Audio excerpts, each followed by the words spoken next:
we're walking through the security and this and that, and people are just staring. I can feel them staring, even though I can't see them. The overall scheme of things, and if you look at that sort of time frame from a point of view of when you're born to when you die, that's only a very, very, very small part, or time of your life.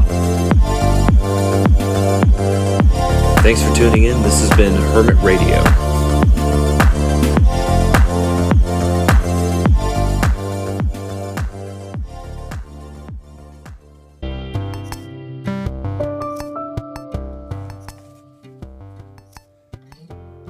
Welcome back. This is Hermit Radio, and today's episode is going to be another segment of Zen Time with Cameron. I wanted to talk about mindfulness because I hear a lot of people saying it, but I'm not sure if everybody understands what that means. And mindfulness is a very big subject. It's not conducive to just one or two things. And I feel like that's the important part that people are missing. Typically when I hear mindfulness, I hear yoga or meditation. And those things are great. Those things are part of it. However, that's not it. That's not all of it. Really, mindfulness is becoming self-aware in the moment that you're in. Your mind has the tendency to drift a lot. A good example is when you're trying to meditate and then you can't keep your mind still for more than 2 seconds.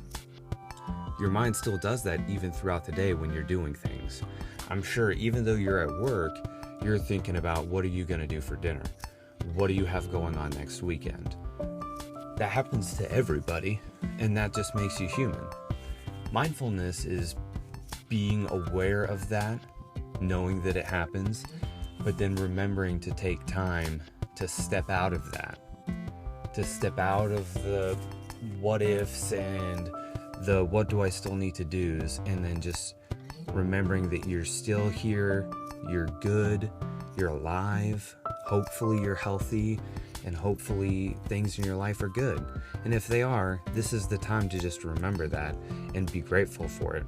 Remember where you are, whether it's at home or just sitting in your car. Have that thought.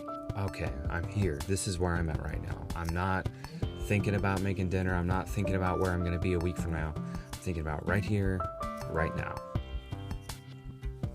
And the reason that this is important is because almost everybody struggles with some type of anxiety or even just general nervousness. And we do that to ourselves by clouding our minds with constant chatter. Talking to yourself, thinking, what's the next step? What's the next move? And there's nothing wrong with that. Being a planner is a great thing. I am appreciative of the planners. But sometimes you gotta turn it down a few notches. Goes with everything else that I've talked about in all of the episodes that I've been doing lately. Keeping yourself as one whole focused person with purpose, intent, and clarity. Mindfulness can help you achieve all of those things. It's just like everything else. It's like praying, it's like meditation, it's like yoga. It's a practice, something to add to your day to make it a little bit better, to help you get through it. And pretty soon, if you practice it often, you'll find yourself doing it all the time. So I have some notes here that I'd been thinking about while making this episode, and these were things that stuck out to me. Something that you can do when you're trying to be mindful, think about this. When you are faced with a challenge in life, something doesn't necessarily go the way that you want it to go, a good way of combating that is thinking of things like this. Take the things as they are. Take them as they are, not how you want them to be. You may have expected an outcome, you may have desired a different outcome, but the one that happens is the one that happens, and that's what's present. So a way to deal with that is just knowing that things are going to happen the way they're going to happen, and that's out of your control. And that should help you ease the pain of things that are challenging, that don't necessarily quite go your way. Another thought is too many minds. And what do I mean by that? What I mean is the concept of your mind chatter. Making dinner, 2 weeks from now, what flight am I on? What's my job want me to do? All of that. Think about how your mind acts, and if you were to try and say those things out loud, you would sound crazy. You would just spit out all this jibber jabber, because that's what's going on in your mind right now, all the time. The goal is to help calm that down a little bit and bring it back a few notches. Too many minds. Bringing the mind chatter to one focus point every now and then. Not everybody can do that, and it is not an easy task. It takes a lot of practice to be able to bring your mind chatter down and to have focused points. And that's going to bring me into the next thing I wanted to talk about, which is one thing at a time in full concentration. When you're performing a task, or when you're at work, or doing whatever you're doing in life, it's an easier way of saying it is half-assing it.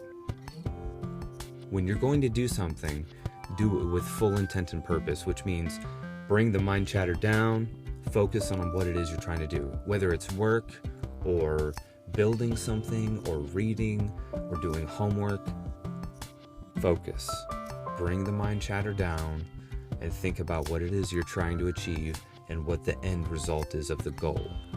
And just like meditation I've talked about before, if you feel the mind chatter come back and you start getting off track and losing your train of thought, gently bring yourself back to the main focus point. You don't have to punish yourself every time your mind wanders. That's gonna happen. This is just a way of learning how to control it. I love meditation, but it's not everything. You could wrap mindfulness and meditation into the same thing. When you're meditating, you're being mindful right there. So if you want to use that as your time to be mindful, that's great too. You can do two in the same thing. But again, remember, everything has intent, and there should be a goal or a focus point. And I know that sounds very strict and almost disciplinary, but you shouldn't see it as that way. You should see it as something that is easy, something that you can achieve, and something that you want to do in your life. And that brings me to the last thing. All of your mindfulness practice, your meditation, all of these things that you have going on in your life that you're trying to regain balance, because you don't necessarily want to control. Controlling means that you think you have power over everything and that you're going to be able to dictate the outcome of every event. And that, unfortunately, is out of your hands. I know I'm not the first person to tell you that, but it's a reality check for some people. You do not have control of every situation. No matter how skilled you are, no matter how determined you are, no matter how smart you are, some things just happen because they're supposed to happen. And when you can accept that, that makes the process a little bit easier on you. The last thing is, what is actually important? What are the things in your life that are actually important? We spend all of our lives going to work, going to school, watching TV, doing the things we have to do, not always the things we want to do. That is life. However, you still need to enjoy it. You have a short time on this place, and you don't want to spend it always doing stuff that you don't want to do. Make time for the things that are important in your life, whether it's your family or your pets. Honestly, mainly the number one should be yourself. If you have a family, you equally hold them in that same place, so you might as well just say they're one and the same, you and yourself and your family. But if you're without a family and you're on your own, you should be taking yourself the most importantly. Do things for yourself. What do you actually like to do? Do you like reading? Do you like going to the movies? Do you like going out to dinner? Make those things important to you and find time in every day to do that for yourself. There is time and it is possible to enjoy it. You just have to make the time for it.